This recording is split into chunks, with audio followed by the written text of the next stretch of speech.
evening, we have two counselors from COS joining us, Ming Veng and Mei He, and they're very seasoned and very experienced. And they're going to start us out, and they're going to go through the IGETC, and they're going to go through how to choose classes at COS. Before we start, though, I want to make sure we know the difference between dual enrollment and concurrent enrollment. Sometimes they're used interchangeably. Right now, Visalia Unified, we refer to dual enrollment as COS classes that are offered on your high school campus. So for example, all of our high school campuses are currently offering COS's English 1 and English 2 for our seniors.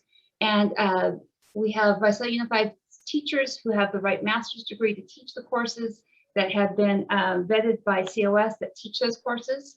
So you can get your lower division English completed before you ever go off to college. Concurrent courses, we've referred to concurrent as you're leaving your high school campus and you're going over to COS to take the class on the COS campus. If you are interested in taking a COS class, whether it's concurrent or dual enrollment, you simply see your counselor or learning director on your high school campus. They will help guide you through the paperwork, the application process, and let you know what you need to do for that. You can take up to 11 units at one time per semester at COS without paying tuition. You are responsible for paying for the books, though, if you are doing a concurrent enrollment class. If you're doing a dual enrollment course, we cover the books here at Visalia Unified. Like anything in life, balance is good. So just because you can doesn't mean you should. So I don't advise that every student go out and take 11 units, maybe one class to start with, get your toes wet, see if it works for you, and then go further if that's fitting for you. So with that introduction, I'm going to go ahead and turn over the screen to Ming and Mei and let them bring you up to date on what your choices are. So Ming and Mei, thank you so much for joining us. Thank you. Thank you for inviting us. So let me share the screen with you all, and let's see if this works. Okay, can everybody see that screen?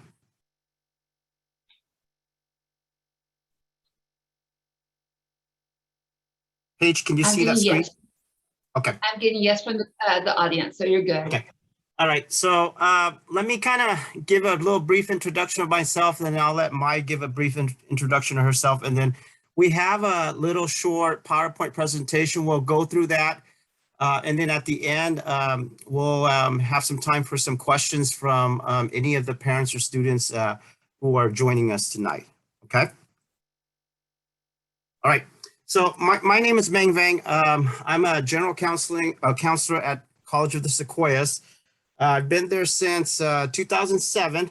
My background is I came from Visalia Unified, so I was actually a math teacher at Visalia Unified at Redwood, and then a counselor at Redwood before going over to COS. So I do have kind of that background that some of the students and some of the parents may have some questions, so I can kind of help answer that. And I'll turn it over to Mai, and Mai, you can take a few minutes to introduce yourself, and we'll get going on the PowerPoint. Hello, everyone. My name is Mai He, and I'm the transfer counselor at COS. I've been there since 2016. I work in the transfer center. I also do general counseling and anything under counseling related. I've been doing counseling for almost 10 years now. I started at Fresno City College as an articulation officer / transfer counseling. So this the information that we'll be covering tonight is, something that, again, I've been doing since I was in grad school to my professional career. So that's right. it. Not interesting stuff about me. Okay. All right. So Paige has asked us to talk a little bit about IGETC, about CSU GE, and about some recommended courses for concurrent and dual enrolled high school students. So we're going to give you all a little bit background on these items. We'll kind of alternate between the presentation, between the slides here. So kind of write down your questions, save your questions, and the slides are really short. So at the end, we'll open up to any questions. So if you have a question as we're going through the presentation, kind of jot down those thoughts, and then we'll try to answer your questions at the end, okay? All right, so I get see recommended courses for COS. Let me make sure this works. Okay, so many of you, your parents or you as students may have heard this term IGETC being thrown around. And basically what IGETC stands for, it's the Intersegmental General Education Transfer Curriculum. So basically for transfer students, that means students who come to COS and say they want to stay with us and do their lower division requirements and transfer out to us, UC, University of California, or CSU, California State University. The IGETC contains a list or a set of courses that some of these students can take and are recommended to take to fulfill their lower division general education. And when we say lower division, we are primarily talking about their freshman year and their sophomore year in college. So typically a community college like COS, we offer the freshman and the sophomore year work or academic courses to help students move towards that four-year degree at the end. Oftentimes the mistake by students or by their instructors in recommending IGETC is students typically tend to think that IGETC is the end all, that they're just gonna come to COS and they're gonna just do their IGETC and that's it. And we share with a lot of students that it is not the end all, because just finishing the IGETC, you're only going to get about 30-something units, and that is not enough for students to transfer, especially to UCs and CSUs, because these institutions want students to have at least 60 units to meet minimum transfer requirement, and IGETC alone is not it. So we often tell students that there's IGETC, which is the GE part, but there's also things like major courses. So for example, if you're a business major, then you would also be taking the business lower division business major courses to help you move towards that transfer. And then there's electives, should you need electives to get to that 60 units. So it's all together, your general ed, your major classes, your elective courses. Those things will help students get that 60 units so that they can eventually transfer out at COS. And in that transfer process, we share with students that, you know, these universities, when you're applying to go to them, they're looking at things like your GPA. Did you have a good GPA? They're looking things at major prep, meaning did you take the right classes to prepare for that major? They're looking at a lot of these different criteria, not just IGETC alone. So we want students, we want parents, and we want some of their instructors to kind of understand that it is not just only IGETC, but there's also a whole bunch of other factors to consider. All right, Mai. All right, so as Ming stated, I just want to really emphasize that IGETC is used when a student graduates from high school and they stay and enroll at the community college. So that's the biggest thing I stress to students is that, you know, if you complete IGETC while you're still in high school and you are a senior and you apply directly to a UC or CSU, you're not a transfer student because you are still in high school. You just completed coursework such as like AP, right? So that's one thing I usually want to emphasize to students is that, again, IGETC is used when a student graduates from high school and you decide to stay and enroll at the community college, usually, you know, following graduation in June and August, you would attend the community college. And so what Ming has on the right is a screenshot of our IGETC pattern, GE pattern. The IGETC is separated into 6 areas of general education. And Ming did highlight each of the areas. You'll see one of the areas is the English communication. The second one is the math concept and quantitative reasoning. We have area 3, which is the arts and humanities. social and behavior science, physical, biological sciences. And then area 6 is our language other than English. And this can be met through proficiency equivalent to 2 years of high school study in the same language. And so just so that you guys kind of see what is IGETC, what is it comprised of, these are, again, split into 6 different areas. And at COS, we have courses from many disciplines that are approved for each of the area. So I do want to kind of emphasize, I want to throw it out there, there is an option to use the IGETC for STEM majors, such as transfer students following either like a biology or chemistry transfer degree pathway to the CSU. But for the most part, what we just want to highlight is just that, again, there is IGETC split into 6 different areas. And then depending on your major, if you intend to go to CSU, you can use a different IGETC pattern for STEM majors. The other thing I want to highlight is that when you're taking courses for IGETC, because it is more rigorous, and students have to complete the courses in all the areas with the grade of C or higher. And so a lot of the times, because we do have another general education pattern for transfer students who want to go to a CSU such as Fresno State. So for example, maybe the course they pass with a D, you can't use that same course, such as, for example, history. They took history in high school as a concurrent student and they end up getting a D. Well, D for the CSU pattern can work out, but you cannot use that same course to pass and the social and behavior science for history or humanities for history, because for IGETC, you have to have a C or better. The other thing I really want to again emphasize, a lot of times high school students or parents or transfer students, they think that IGETC, like Ming said, is not the end all.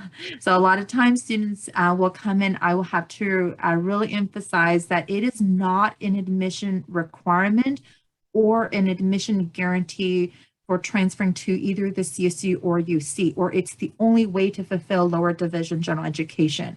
And what I mean by that is that sometimes, like what Ming was saying, is students will say, I followed the IGETC and I took a course in each of those areas. I'm done. I'm ready to transfer. Well, IGETC, it's only about 31 units, 30 minimum of at least 31 to like 37 units, depending on the classes that you take. For you to transfer, you have to have at least 60. And usually students who follow the IGETC, they're looking at applying to a UC campus.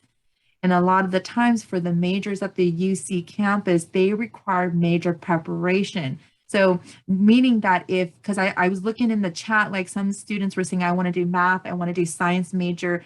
So again, going back to those majors, depending on your majors, some universities of California may require you to do your major courses, we call them major prep courses, first, before you complete at that IGETC. So it really, again, I told students, just remember, it's not an admission requirement, it's not an admission guarantee. And again, it may be required for some programs, but that's something that you would work with the COS counselor when you do come onto your campus, so that we can really investigate, okay, which campus are you applying to? What is the major? And is IGETC something that we should fulfill? Or is it something that you can wait? So for example, a lot of our students, they want to go to UC Davis. And so for UC Davis, it is one of the campuses where it tells transfer students right off the bat, if you follow IGETC, when you transfer, you don't have to do any general education. But if you don't finish IGETC and you come to the UC Davis, well, we're going to have you be on our UC Davis GE pattern, which would mean maybe a couple more classes. So I tell students, even if you don't finish IGETC, it's not the end all. And again, it may not be appropriate for students majoring in engineering, math, or science, just because of the high unit requirements and the major preparation the school wants you to complete. And again, IGETC is only for community college transfer students. So I did highlight that. And then lastly, for the IGETC, you can use advanced placement. So if you are a junior or senior and you took the AP exam, on the back of our IGETC general education sheet,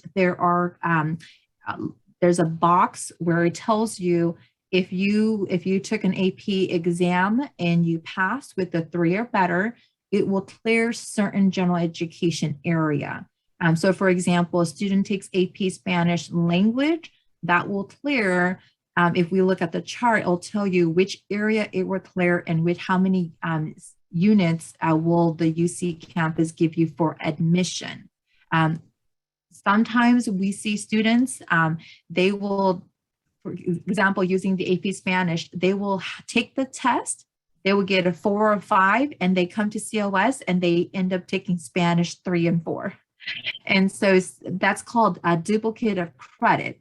And so that's something where, again, our concurrent student, I want you guys, if you guys are listening, to be very mindful that if you're enrolled in AP classes and you're planning to take the test, I would say, definitely reach out to your high school counselor, or you can make an appointment with a COS counselor. But sometimes it may benefit you, if to either take the exam or just take the, if you're planning on taking the course at COS, to really talk to the counselor and confirm which option is better for you, because you don't want to take the test, study, take the AP exam, and then also be registered in the actual college course.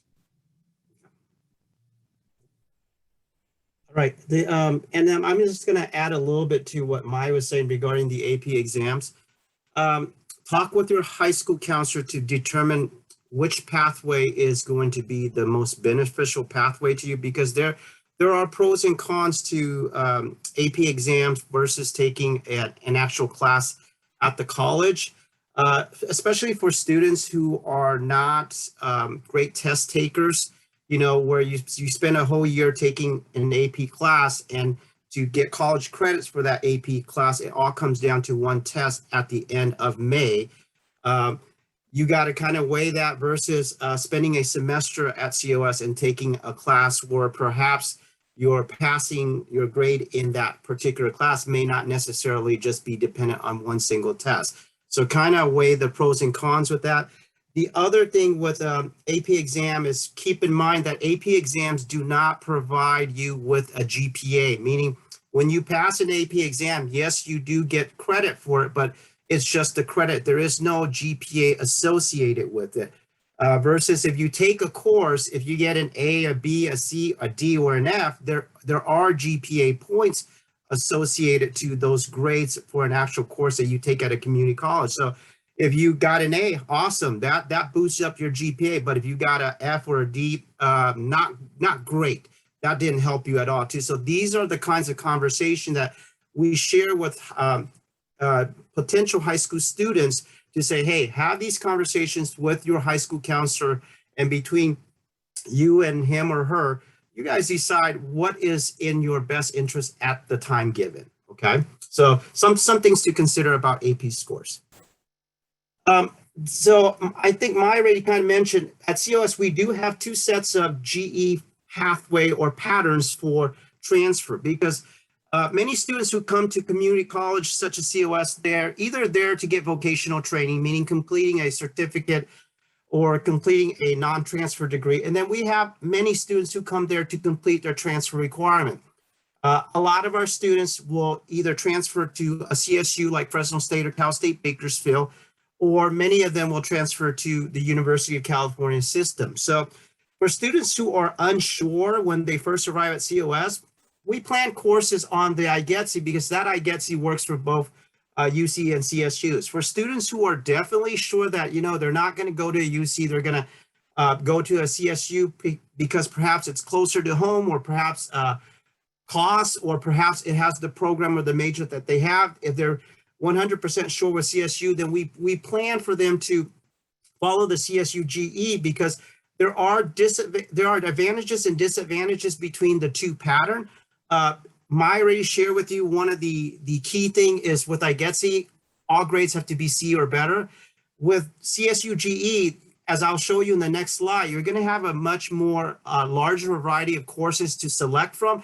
And we're not saying that you should get a D, but the CSU GE is a little bit more lenient. So 1D or 2D here is going to be okay as long as they're not in areas what we call the golden four. And I'll talk a little bit about the golden four there also for you.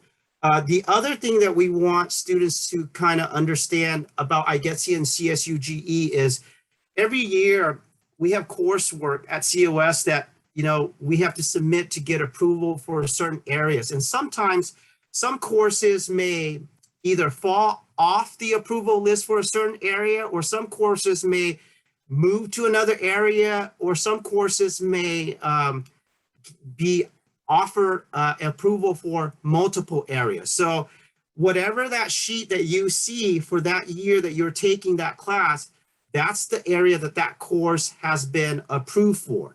And when you end up transferring to the CSUs or the UCs, they're going to look at when you took the course and where that course was approved. So kind of keep that in mind a little bit, because some courses have been staying static, but there's some movements too. Not a lot of movement, but there are some movements in some of those courses. And so what you have here is a sheet that's slightly different from the IGETC. This is the California State University General Education Pattern, or we call it CSU GE. And as you will kind of see versus the IGETC, this sheet here will have a larger variety of courses, okay? So for example, in that area A3 critical thinking there, okay, critical thinking for the IGETC only had 2 classes, English 2 and Philosophy 25. But critical thinking for CSU GE, we have 5 classes to choose from. So there's just a greater variety of courses on the CSU GE pattern. So I couldn't fit the whole entire page on it, but there's areas A, B, C, D, E, and F. So altogether, there's about 13 or so courses on this CSU GE. And we have these forms online. So as a student or you as a parent, if you want to see what the current forms are, we do have them online, and that will be in the next slide. And you can kind of take a look, and you can download and print some of these things so that you can see the actual form at home.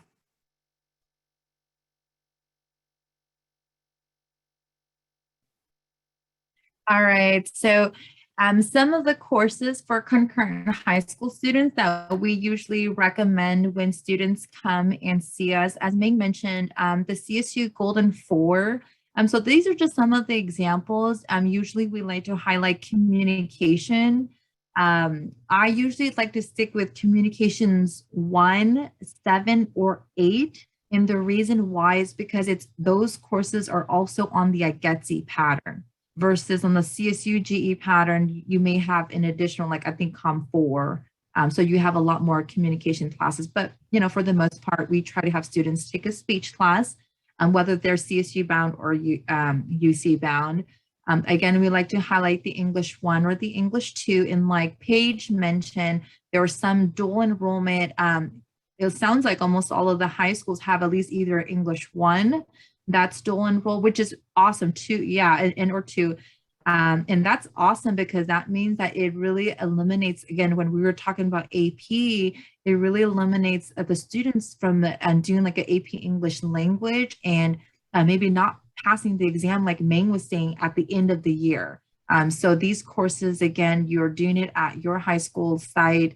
So then English 1, English 2 will be covered. And for the most part, the math gets a little bit tricky depending on the student's major. And so that's why for students who are listening, it's really important that, you know, you really investigate your major and what the career field that you're wanting to do, because depending if you want to do pre-med, biology, you know, engineering, your math sequence is going to be a lot different from someone who, let's just say, want to be psychology, child development major, art major, English teacher. So depending on the career path that you take, the math is, again, going to be very dependent on your major. So it's really important that in high school, you're really having those conversations and research, whether it's with your parents or your high school counselor.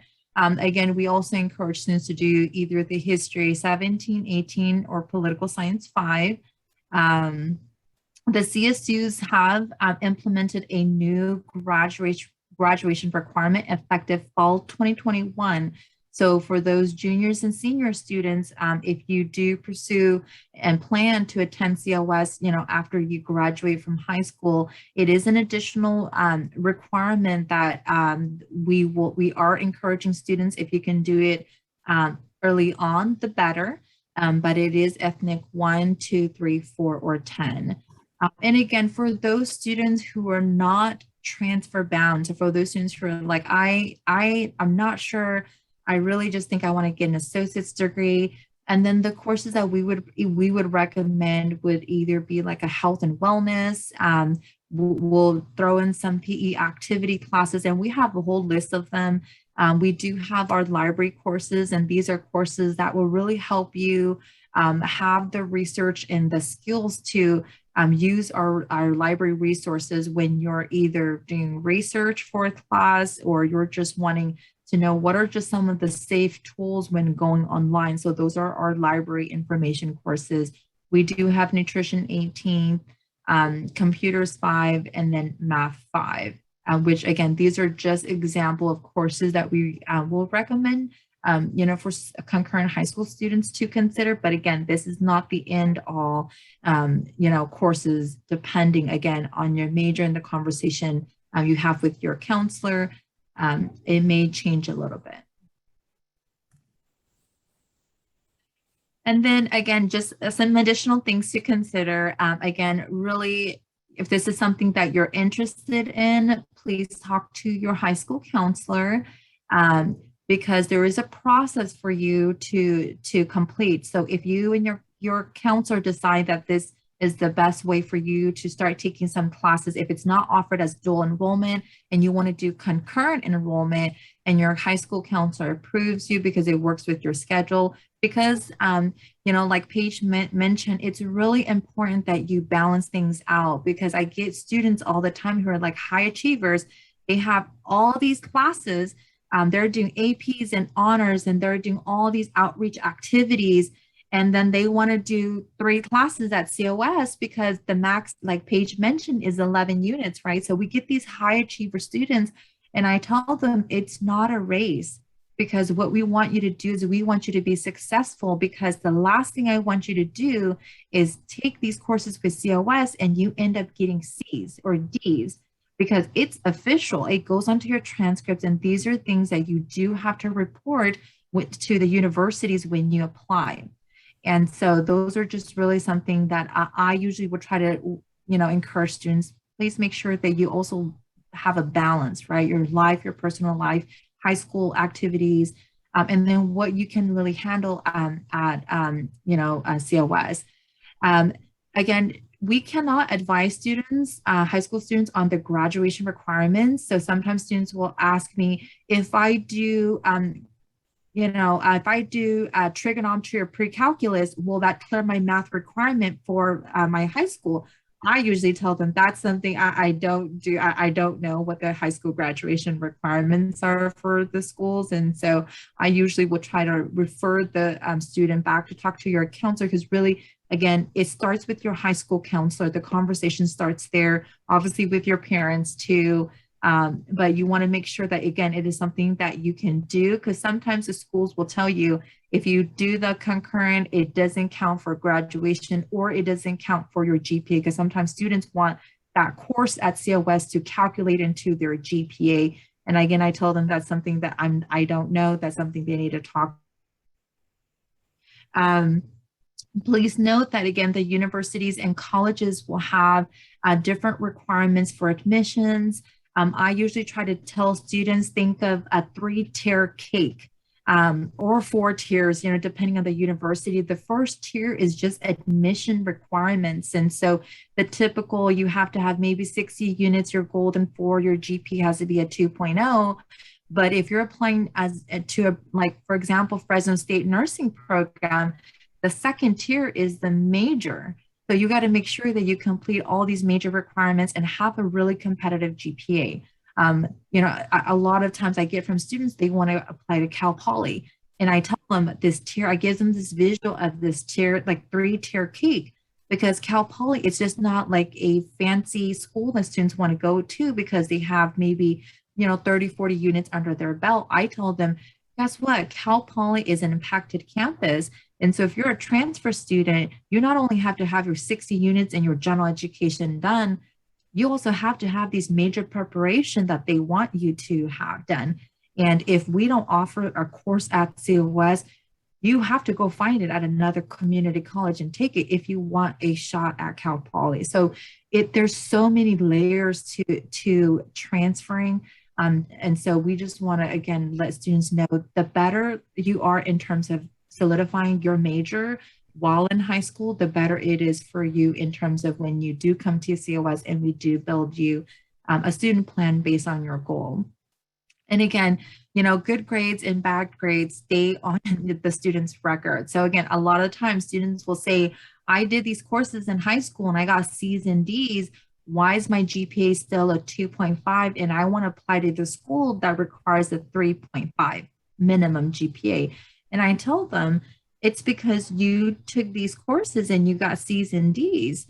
Now, for us, our repeat policies that, you know, if you get an A, B, or C, you can't repeat those classes. So they stay on your official academic record. So it's really important that, again, it goes back to what Paige mentioned earlier, is that balance. Just because you can do all these rigorous things in high school doesn't mean that when you come to COS, you want to take maybe the highest class or you want to take 3-4 classes so you can get done.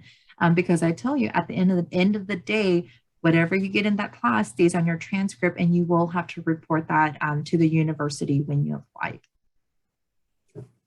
Yeah, I want to add a couple of just a couple additional remarks regarding the grades.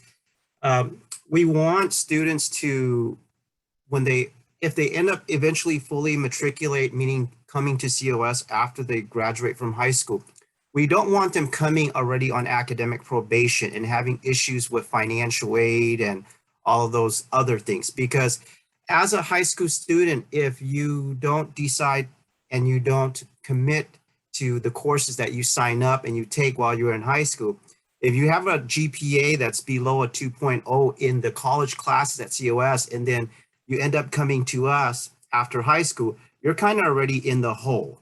And we would like students to avoid being in the hole like that, because the whole purpose of these dual enrollment or concurrent classes is to help you, right? To get you ahead. But if you take them and you're not either mature or fully commit to it at that time, and you end up failing and not doing well, then you are going to be in the hole, and that is going to be problematic. So we've had, not a lot, but we had a handful of students who are in that situation. So just have a conversation with their parents, have that conversation with your high school counselor, and kind of discuss what is the appropriate load for you. If you're doing sports, if you have a job, if you're taking high level AP courses in high school, what is an appropriate college load for you in terms of courses? Have those conversations with your high school counselor so that we can kind of do something that is realistic, and something that a load that is realistic, and a load that's going to help you move and get ahead, not a load that's going to hinder you or hurt your GPA. Okay. We'll take some questions. I'm not sure if Mai can hang out with us, but if not, then I think she may have another obligation tonight. But we also have emails. My email is mengv@cos.edu, and then Mai's email is mynew@cos.edu there. So if after today's session, if you still have some questions, you're more than welcome to email either one of us, and we will try our best to answer your questions to our best ability. So Paige, that's the end of the presentation. I'm not sure, I haven't been checking the chat or the questions. I don't know if there's any Q&As. Yeah. If you have Q&As, So Paige, either you can give that to us, or we can take the questions directly from any of the participants tonight. So there's a couple things I want to add in from the school district point, and if I say anything that contradicts with what COS does, please correct me. But a couple things for parents and students to consider. First of all, who should take a COS class? If you are considering having your child take a COS class, I would recommend that they be the type of student that does their homework on their own, that doesn't have to be reminded, doesn't have to, you don't have to follow through with your student. They're self-sufficient, they can advocate for themselves, and it's a maturity thing and a transition. And coming into high school, they may not have that, but by the end of high school, they may be able to be more self-sufficient, and they're doing their homework on their own, and you don't have to follow through, and they're getting solid grades. That's an indicator that they're ready to take COS classes. Another question that's commonly asked: do we weight COS classes on the high school transcript? And the answer is yes. If they are 1 through 99 in the course codes, we do weight it, so we give you the extra bump in the GPA, just like an AP course. So that's good to know. I know several of you asked about completing math classes at COS. And we do have students that go and take math classes at COS, but we do want you to complete through Integrated Math 3 at your high school. You have to understand the lowest math class at COS is right above Math 3. So you need that solid foundation before you can make that leap. And then your counselor at your school site has a nice flow chart that COS has provided them on which math class to guide you based on your GPA and what your major in college is going to be, whether it's STEM or whether it's outside the STEM realm. Course equivalents. So sometimes students want to take a class at COS and have it count for a high school graduation requirement. So basic classes to kind of keep in mind, History 18, we count for our US history for Red Unified. Poli-Sci 5, Political Science 5, we count towards our civics. So if you want to get your civics out of the way. History 5 counts as world history. We take Econ 40 or Economics 40 or Economics 25 for our Econ requirement for seniors. And then we do count our English 1 and COS English 1, English 2 towards your senior English. COS English department did decide that they want students to be at least a senior, a senior before they take English 1 or English 2 at COS. So you might want to keep that in mind. What time of the day can you take these classes? We usually recommend before school or after school. COS tends to start their classes on the hour. As you know, your bell schedule for the high school is not on the hour. It's 8:25 and then 9:15. So taking classes during the middle of the day or at COS would actually mean you missing at least 2 classes during the school day, and that really doesn't work. So it's before school or after school usually. And science classes are kind of hard to take because they have a lecture class and they have a lab class. So you might have the lecture class in the morning and you have a lab in the afternoon, and then you're trying to do your high school classes in between. So it makes it difficult in the time structure that's set up to be successful with that. So if you want to take a science class that is offered in the summer, it's challenging, but that might be the place to take it. Also realize that and you're taking a COS class, what you're getting in a semester at COS is like what we would cover in an entire year at the high school. So if you're taking Poli-Sci 5 for your civics class, oh, that's not a good example. Let me do the History 18. The History 18 is a semester-long class, whereas at the high school, that would take you a year to get through that class. So know that the pace is going to be faster and the expectations are going to be higher. There are students that take classes at COS as they're going through high school, and we've even had students earn their associate's degree while they're going to high school. But understand, if you're applying from high school to a 4-year university, you're still applying as a freshman. know that some private colleges will limit how many community college classes that you can bring with you that you completed during high school.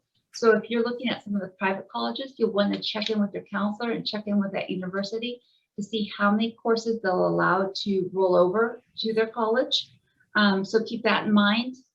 And then also kind of what May was saying before in terms of these grades count on your permanent record when you get to COS, that also counts towards your qualifying for financial aid. So financial aid, you have to have a 2.0 or above. And if you're taking COS classes and now you're below that, it can endanger your financial aid. So you're going to want to keep that in mind. So that's just kind of what I want to add in there. Those are commonly asked questions. How do you sign up? You talk to your counselor or learning director. You ask for the permission form. They have to sign it. They have to put the course that you're going to take. You sign it. Your parents sign it. And then you have to go online and at COS website and do the CCC apply application. So that your COS application is taken care of before you can actually register for a class. And your counselor knows the deadlines and dates, so you can check in with them. So with that, let me go ahead, Ming. We do have some questions out there. Let me read those off to you, and we can go from there. So the first question is, can cosmetology be taken as a concurrent course? Yeah, so cosmetology is a unique program. Cosmetology, we contract through Estes Institute, and Estes Institute is that school that's right there in downtown on Main Street, kind of next to the bank there. And so due to their hours that they require and due to the time that it's offered, I don't foresee that that's going to be possible for a high school student to do that. And not only that, but it's Estes rules too, because we contract through them. So they have their admissions process that students have to go through them, meaning they have to go down there, take a kind of a written English and a written math test, and they have to be able to pass that. And then because the cost is very expensive with that cosmetology program. And so it's the students who have graduated from high school, who have matriculated, who are getting financial aid because that's the piece that's needed. So with cosmetology, it's not going to be a concurrent program. It will be a program that once you graduate high school and then you come through us, you can do that. And I do want to add a little bit to what Paige was saying earlier about the grades. So just keep in mind, I recall, when I was working as a counselor for the high school at Redwood, we have midterm grades that, we send out, right? Paige, is that still the case that midterm grades are sent out to all parents? No. Okay. They actually, because of Power School now, they can track it. Okay. They do, I'm sorry, they do quarterly grades. I take that back. Okay. But parents can track it also. Okay. Yeah. So at COS, right. at COS, we don't, there is no midterm or there is no quarter grade that's being sent out. Some teachers may, post their grades on Canvas in their students' account. Some teachers may not. So it varies all over the board. And so, as parents and as student, when you do sign up for classes at COS, keep in mind that you may not be getting those kinds of notifications. Your counselors will not, a COS counselor will not be calling you at home to say, hey, Johnny is not doing well. Let's have a meeting. Let's talk. Because when you do enroll in a class at COS, we are treating you as a responsible adult. So with that treatment, we expect that you are responsible to know to get the work done, to know to go ask and get help when you do need the help, to visit your instructor's office hours, etc. So just keep those things in mind, that the responsibility is on the students. Most full-term classes, we do give students 2 weeks at the beginning of each semester, we give them a 2 weeks period to kind of try out the class. If they like it, stay in it. If they don't like it, they can drop it within that 2 weeks and nothing goes on their record. Nobody even knows that they attempted that class. So keep that in mind for all our full-term classes, meaning they start at the beginning of the semester and they end at the end of the semester. There is a 2-week period for students to test out those classes and decide if they're going to stay in or not. And that's also a good message to parents that the professors at COS will not talk to you about your student's grades. Exactly. The student has to talk to the professor. They're now seen as a college student, and that's a relationship between the professor and the student, and they cannot, because of FERPA, talk to the parent. So it's good to be aware of. We have a question asking, what classes could I take at COS as a junior? I'm going to offer a few, and then Ming can also offer a few. Things like the history classes, the History 18, Computer 5 is a great class, psychology, a speech class. They have some great art classes, a philosophy class. A lot of students like taking American Sign Language. Ming, what would you recommend? Yeah, so I know that tonight we kind of spend a lot of time just talking about academic courses, right? And so I want parents and I want students to understand that it's not only academic courses that we offer. We offer a whole bunch of vocational type of courses. So, you know, if you're a student, a junior, and you're kind of undecided or you may not know what you want to do, you can, if the schedule fits you, you can take some of our, you know, different vocational types of courses to test out different areas, because that's the whole point, is to be able to take courses in different areas that perhaps the curriculum at the high school may not offer. So if you are interested in criminal justice, you can try some of our criminal justice. If you're interested in studio painting, you can try that. If you're interested in programming, you can try that. If you're interested in fashion, you can try that. So we have a lot of courses outside of the typical academic types of courses that, you know, high school students can take too. So there's a variety of different courses. What I would say is take a look at our catalog. We publish our schedule of classes every semester. Take a look at our offerings and comb through them and see what out there is interesting to you.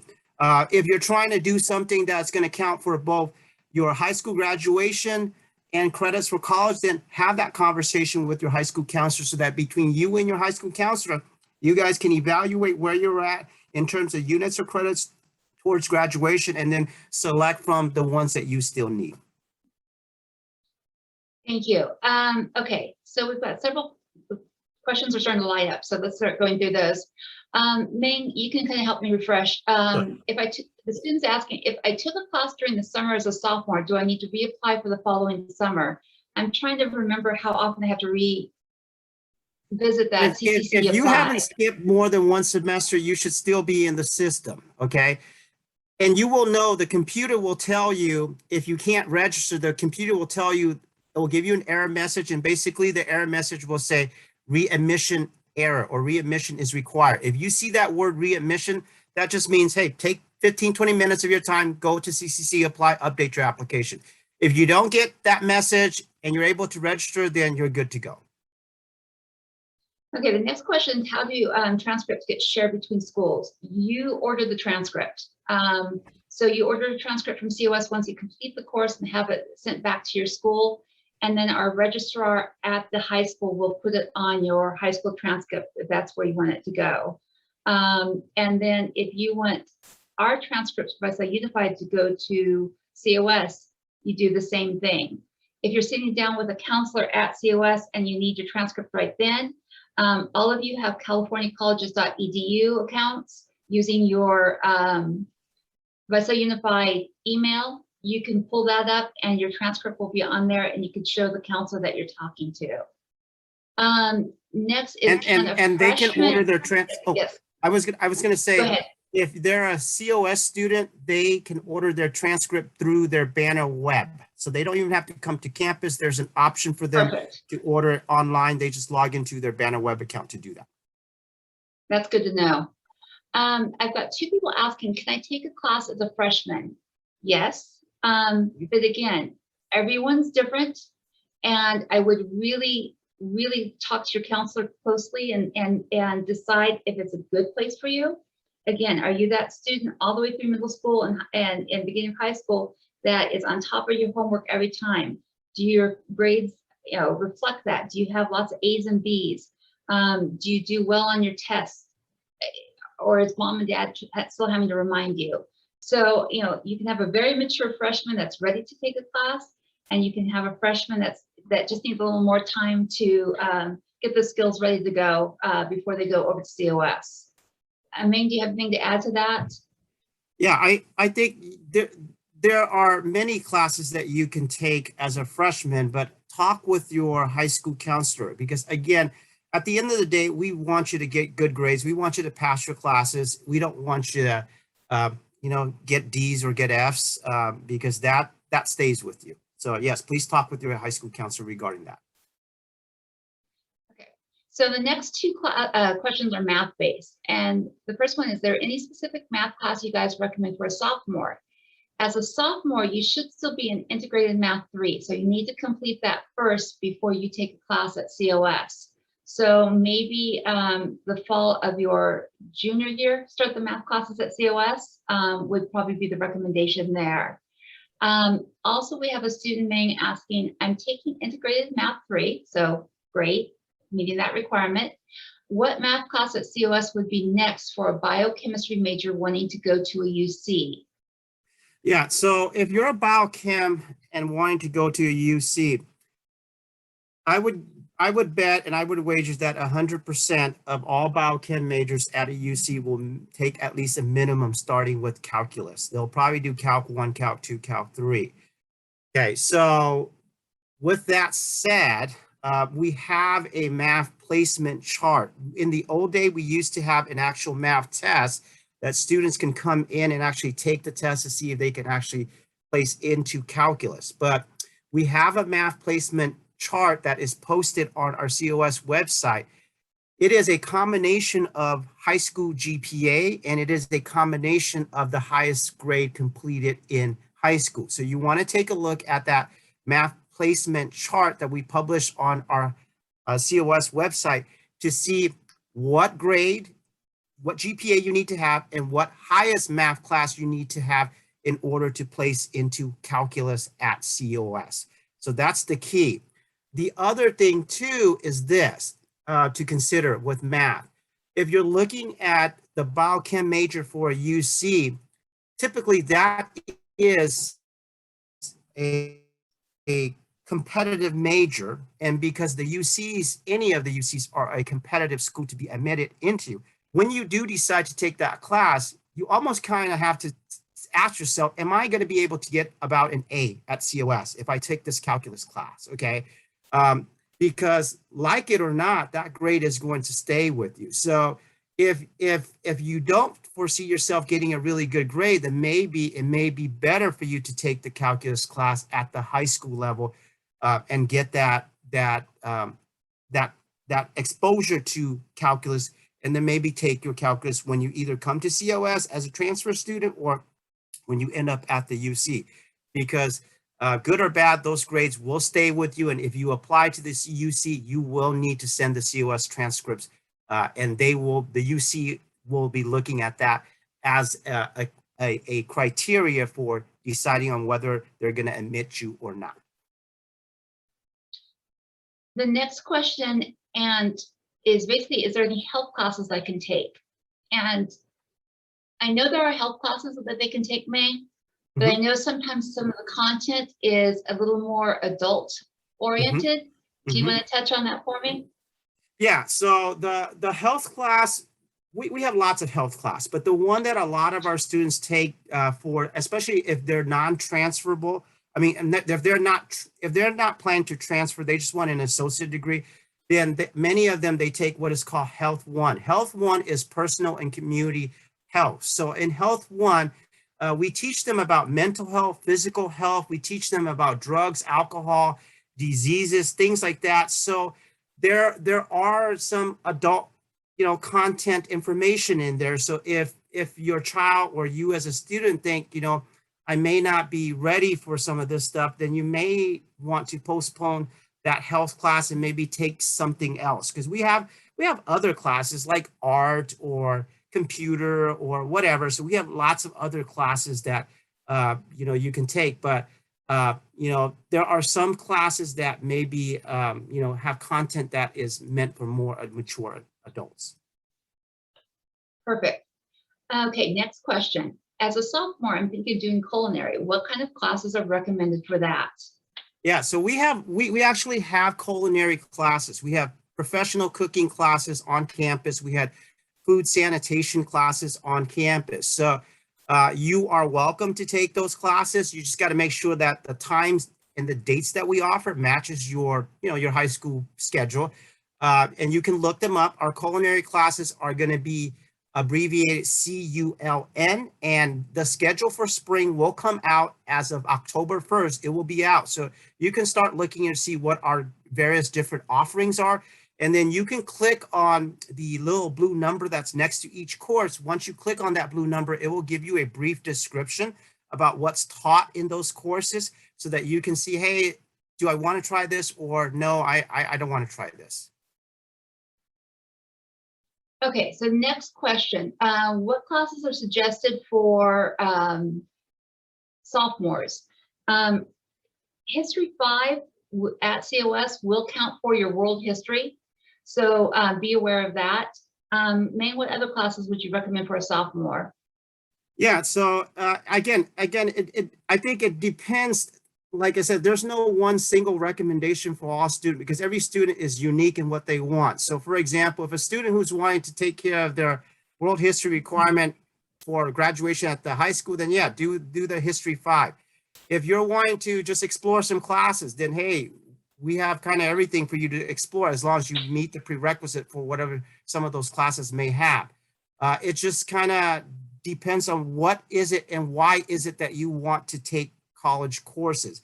Is it to get ahead in high school? Is it to explore a certain field? Is it for hobby, pleasure purposes? So everybody is kind of different. So I would say, have that conversation. Again, have that conversation with your high school counselor. Peruse through our schedule of classes for spring. Take a look at what we offer. You may be surprised at how many different types of courses that we offer in how many different types of areas or categories. So it's hard to say one type of course for this person or that person. So we have more questions, but I just want to show you real quick. This is the COS website, cos.edu. And if you want to look at what kind of classes they offer, you just click down here on class search. And then you can kind of scroll through and click on the area that you're interested in and search when that class is offered and what that class involves. Go ahead and search for one class. Search for a class, sure. And then click on the course description so they can see what that means, what that looks like. Okay, let's do communication search. Okay, and where am I? On the course number, is that what? Mm-hmm. Okay, so I just clicked on the course number and it brings up the description of the course. And then if you take a look, it'll tell you also if there's any prerequisites. That means a class that you have to take before you're allowed to take this class, it'll be listed in there. And like I said, when you get the permission form from your counselor, you're going to have to write down what course you plan to take at COS. They don't just leave that blank. And if you change your mind, then you have to go back and you have to get another permission form and have that signed off on. So just kind of be aware of that. Okay, next question. Is there a list of dual enrollment classes available to students? Is the dual enrollment application on the website? Okay, so dual enrollment are the courses that we're offering at your high school campus. So right now we have English 1 and English 2 at all the high schools for seniors. We also have a business course being taught over at Golden West, and I believe a couple of our campuses, no, there was another, medical terminology class. And I think that's offered over at Mount Whitney. And so basically you meet with your counselor and they can help you with the time schedule. They work those classes into our master schedule so that they meet our at the same time as your regular class would at your high school campus. In terms of concurrent enrollment, you have to look at the class search that I just showed you, and it'll tell you times and dates when it meets at the COS campus. Also be aware, COS has 3 campuses. They have the Visalia campus, they have a Tulare campus, and the Hanford campus. So when you're looking at the class search, make sure that you're looking at classes here in Visalia. Next question. When I go to transfer to a 4-year college, do the colleges look at high school transcript or COS general ed transcript? I'll answer that question two ways. It depends on how you're applying. Are you applying as a first-time freshman, meaning right out of high school, or are you applying as a transfer? Meaning you come to a community college like COS and you hang out with us for 60 units and then you transfer. If you come to COS and you apply as a transfer student, meaning you hang out with us for 60 units, you do your GE at COS, you do your major prep, and then you apply to transfer out to a UCCSU. At that time, they don't care what you did in high school.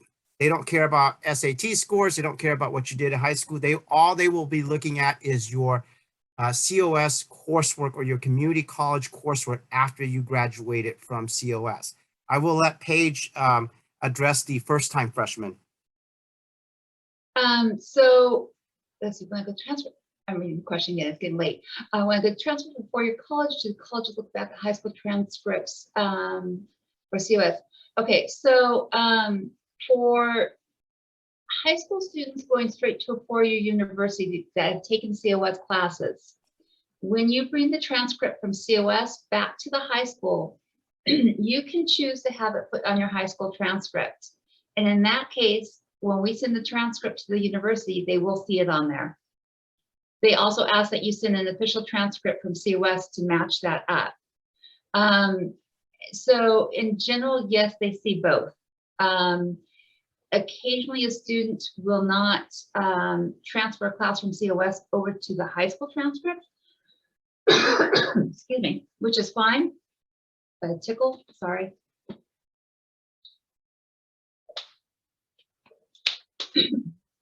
All the smoky air around here is great, isn't it? But when you apply to the 4-year universities, they are going to ask you to report all the classes that you took at the community college. So you're going to have to report your COS grades on that as well. The next question, what classes would you recommend for a nursing major? Okay, so nursing will vary slightly depending on which school you actually end up going into nursing, okay? But majority, and I say this is majority, this is not 100%, so I preface that. Majority of nursing programs will typically want students to have human anatomy, human physiology, and microbiology, along with chemistry. Those classes are going to be very hard for you as a concurrent or dual enroll high school student to get into. The reason is because even our regular fully matriculated students, they have difficulty time getting into those classes because nursing is such a popular major that every semester those classes get filled up within the first 2 weeks of open registration, okay? So because you are a high school student or a concurrent high school student, you don't have much priority. You're kind of the end of the line, the last group. Our current students who are at COS, they get to go ahead of you to select their classes. So by the time you as a concurrent high school student get to select your classes, those classes are going to be full. Other classes that you could possibly get into, which are typically needed for nursing, are like the psychology one, the sociology one, and statistics, and English and speech communication. These are typical classes that nursing typically program wants for general education and as part of their co-requisite courses towards their nursing program. So these are some of them, but the science courses, it may be very difficult for a high school student to get into any of those science courses. Perfect. The next question, are summer classes available during summer? And the answer is yes, they do have summer school classes, and their summer school classes sometimes are 4 weeks, sometimes they're 6 weeks. But I want you to consider this. Would you take an AP class in 4 weeks, or would you take an AP class in 6 weeks? And if the answer is yes, I could do it, then sure, take summer school classes at COS. But just know the pace and the rigor is going to be harder than at our typical summer school for Visalia Unified. What are your thoughts, Ming? Yeah, so yeah, summer school is very fast paced, and typically for some, you know, how I said students have 2 weeks to kind of test out their courses in a regular term. Summer school, you have that first day. That first day you show up to class, at the end of that first day, you have to decide if you're going to stay in there or you're going to drop the class. So you have 1 day to test out that class. So the pacing is a lot quicker in summer school. If it is a face-to-face class in summer school, you are going to be in that class for probably 4 to 5 days each week and multiple hours each day. So that is kind of how the pacing works for summer school, because we are trying to get 5 months worth of work in about 1 month. So we are condensing it. We are fast paced in summer school to get that amount of work done. Okay, so at this point, I don't see any other questions. I hope you guys found this information helpful. Ming, you're great, and you're a wealth of knowledge, and I really appreciate that. I want to say that I think there's a lot of rewards that come out of taking a class at COS. I think it helps you prepare for what the expectations will be in college. A lot of times, if you're applying to a UC, the expectation almost is now that you will have had at least 1 or 2 college level courses while you were in high school, so that you do have that experience. But we just want you to have your eyes open and know what is going to be required of you, and that you're going to be treated like a young adult and asked to be responsible like a young adult and advocate for yourself. But I think it's a great way to kind of stick your toes into the water instead of jumping into the deep end when you go off to a 4-year college. It gives you some great experiences to draw on, and it prepares you for that endeavor. We do have one more question that just popped up. What classes should I be looking at if I want to do something like cosmology related, such as astronomy? Okay. Yeah, I share with students, there's a difference between cosmology and astronomy. Okay. So cosmology is when you're reading, you know, those little things in the newspaper where if you're, what's your sign, and they tell you a little bit about, hey, this is the type of person you are. So we don't offer cosmology classes, but astronomy, we have an astronomy class. We do offer one astronomy class where you're going to learn about planets, planet motion, you know, solar systems, that kind of thing. So we do have that. Most astronomy majors, if they want to transfer to 4-year university, they're going to be taking the astronomy class, or you're going to be taking advanced physics, they're going to be taking calculus. That's basically what's kind of ahead of them if they're looking at astronomy as a study. Unless you may have confused it with cosmetology. Now, cosmetology, there's no prep classes for it. When you come to COS, you want to do cosmetology, then you go directly to Estes and you sign up with them and you just start with them. There is no prep classes for that. Another question. Are they still doing classes online at COS? Yes, we are face-to-face at this time, but we still, it's about half, 50-50 at this time. So half of our courses are online and half of our courses are face-to-face. So we are open for business. So campus is open. So we do have half online and half face-to-face class. Will every type of class be offered online? No, just because some classes, like, you know, welding is very hard to do online. So classes that you can't do online, then those will be face-to-face. Classes that can be done online, then we'll try to offer some sections of those. So, May, when they go over right now with COVID, are they required to wear masks? And I know some so every one of our buildings, you are are. required to wear a mask inside the building. At the entrance of each building, we do put a box of masks there and some hand sanitizers there. So we do ask that students or visitors wear masks indoors. Are students required to have the COVID-19 vaccine? No, we are not. We are not making that mandatory. Don't know what the future holds, but at this time, the answer is no. Yeah, I know some of the universities were, so that's what I'm clarifying. Okay, we're well past our hour. Ming, thank you so much for all your knowledge and sharing that with our students and our parents. And Yeah. thank you to the parents and students for joining us tonight. I really appreciate it. If you have any further questions, be sure to make an appointment with your high school counselor or learning director. Ming's actually going to meet with them tomorrow and go over a lot of this again and answer their questions.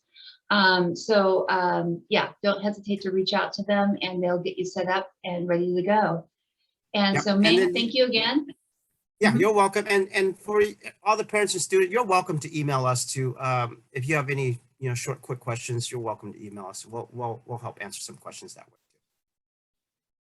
Thanks, Ming. All right. We'll call it a night, and thank you for everyone for being here. We'll see you later.